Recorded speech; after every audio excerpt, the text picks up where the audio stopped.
as you know, the tragic passing of Kyren Lacy. We wanted to give our guys an opportunity to go through what has been a difficult time for them to,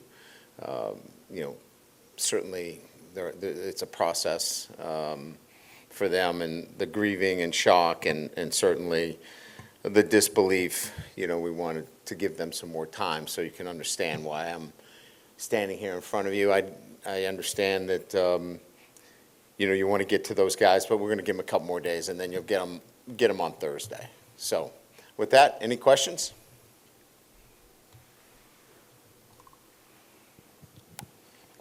Coach, I guess, how do you help them process, I guess, what happened, not only, I guess, in the immediate aftermath of it, but in the days and weeks ahead, I suppose? Yeah, certainly, I think everybody on our team has, in some way, had a relationship at different levels with Kairen. So, everybody is going to deal with it differently. First understanding that, right, that there's not one way that you're supposed to feel, right? And then, we lean heavily on our professional counseling department. Lakeitha Poole and her staff, we brought them in, and,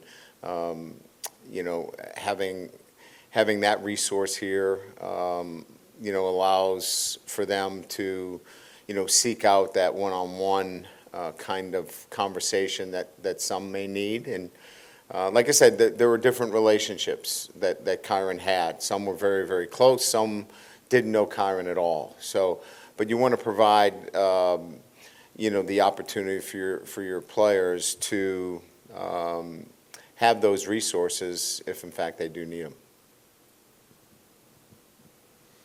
Just you personally, how will you remember him? He came here with you first year, right? He's been here the same amount of time you have. Just your thoughts. Unfortunately, in my career, this is not the first time this happened. Mental health is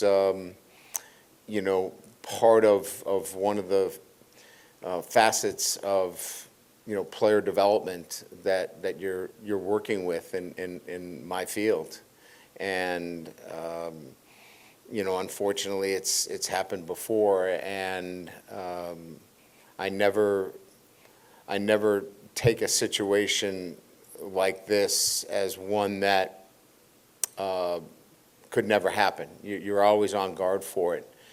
Kyren was a bright star. He had an incredible personality. I'll remember him as somebody that had a love for the game, a love for being a Tiger, and was a guy that played with great emotion. When you think of Kyren, you're going to smile most of the time because of the way he handled himself. He was a guy that was full of energy, and I think a lot of his teammates will remember him that way as well. Coach, how active do you expect to be in the portal coming up, and any positions that you might be looking for? Yeah, I like our roster right now. It wouldn't surprise me if we didn't have anybody in the portal on either side, either leaving our program or adding. I would be, if you ask me right now, I would be happy to take this roster right into May, and on both sides of it. Maybe that's fool's gold. Maybe that's wishing more than anything else. But I like what we've done with this roster. I like the development of it.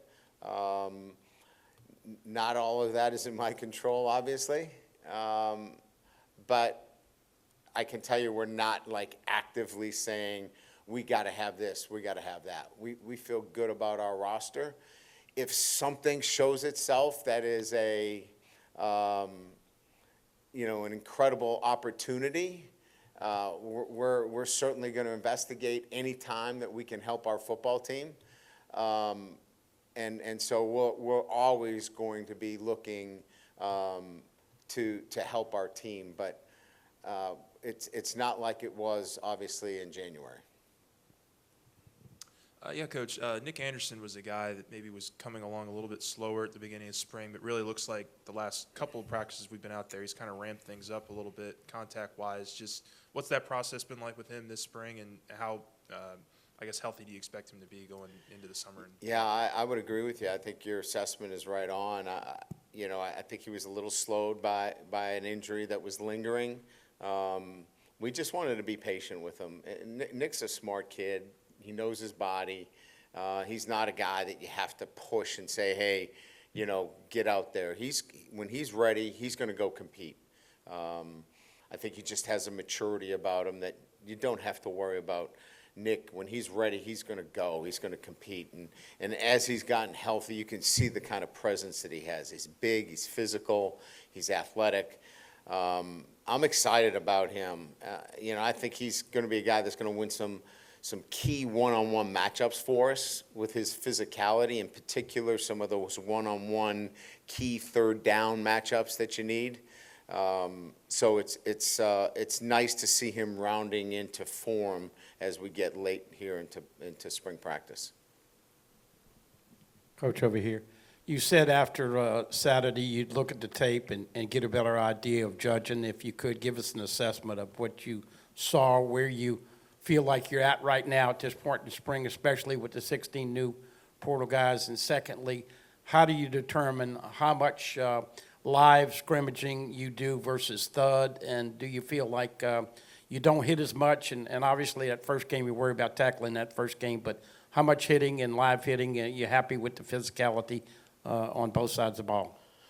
Yeah, I am. I think we've done a really good job of kind of balancing that out and adding special teams for the first time in a live fashion, kickoff, punt.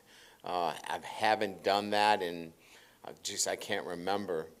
Probably when I wasn't smart enough to care is when I did it. So it was good to get that facet in. It gave us great evaluations of our players. There were a lot of things that we came away from that day in the stadium with just great evaluations on, defensive line, offensive line, the safety play. I could go across the board in a number of different areas where we felt really good. Running the football, clearly there's a presence at the edge position for us. It was a good day for us to evaluate all of the positions and know what our strengths and weaknesses are and what we need to continue to develop within our program. And, we walk away from that with even a better knowledge of where we've got to move some guys around in special teams, because I think that that's going to be a dynamic group for us, and that's going to help us win some football games. Hey, Coach, I guess what was like the biggest surprise for you through spring? I know spring's kind of wrapping up, just something that's, I guess, improved on the most position group here. And second question, your thoughts on Colin Hurley as well, just returning back to the team, returning back to practice in his journey, and just getting back. Surprises, I just think overall, the understanding of, how to go out and compete in practice it has been really, for me, outstanding for the young guys to pick it up, like the Solomon Thomases and the Carriers Kearns. They've done an incredible job as young players coming in and understanding how to compete. The DJ Pickett's, all of our mid-year freshmen have come in and really have adapted so quickly. And I guess that's why they're mid-years, right? I mean, they're so far ahead of their freshman counterparts that it really does show why they were able to graduate early from high school, because they were much more mature. those kids have done an incredible job of really blending in and showing that they belong right away. They're going to be so far ahead coming into camp relative to being able to compete. That's been kind of a surprise to me. This is the first class that I've had at mid-semester where it's not like, that guy is so far away. It just feels like they've been here, and that's been a bit of a surprise. It was great to see Colin out there today. He was involved in, and you guys saw, he was involved in some of the one-on-ones, and man, he looks great physically. He's got an unbelievably strong arm. It was just great to have him back out there. And just to have him here on campus is just a blessing to get that young man back here and be in the kind of physical condition that he is just exciting. This will probably be the last time we get to speak to you for a number of months, but just I'm tearing up. yeah, just when you look ahead to the summer and just kind of what you guys hope to accomplish in those summer months, just how critical are those, and what can you, I guess, learn from your team in that respect when you're not able to be on the field with them? Yeah. Well, I think that answer lies in your last couple of words, and it is, we're not on the field with them, so this is where you really start to build that kind of accountability piece where the players hold each other to a standard. And that's where this team really starts to take off. And the coaches aren't out there to look over you. You've got to do it on your own. How far you want to take this happens in June and July. And so when they get back here on the 2nd of June and begin, what we really have been working towards is this sense of player-led accountability, and the standards of winning a championship are sown, in June and July. So that's big. We want to see guys to continue to physically develop. We want to see a Harlan Berry go from, 183, 184 to 194. We'd like to see him put on some weight. So there's guys that we want to see continue to build a coat of armor, if you will, for the season, because, they're really talented. So we want to see that aspect. So there's a strength gaining and weight training and gaining weight component, as well as an accountability piece. And then, there's certainly going to be technical opportunities for them to be out there. We have the player run practices. We'll have close to 15 of them. We call them PRPs, where they're running practices, and we want to see some technical development. So there's a lot going on in June and July. What did you learn this spring about the interior of your offensive line between DJ and the two transfers? Well, Paul, DJ, Cohen Eccles, obviously Thompson, those four guys in particular, Bordelon, 5.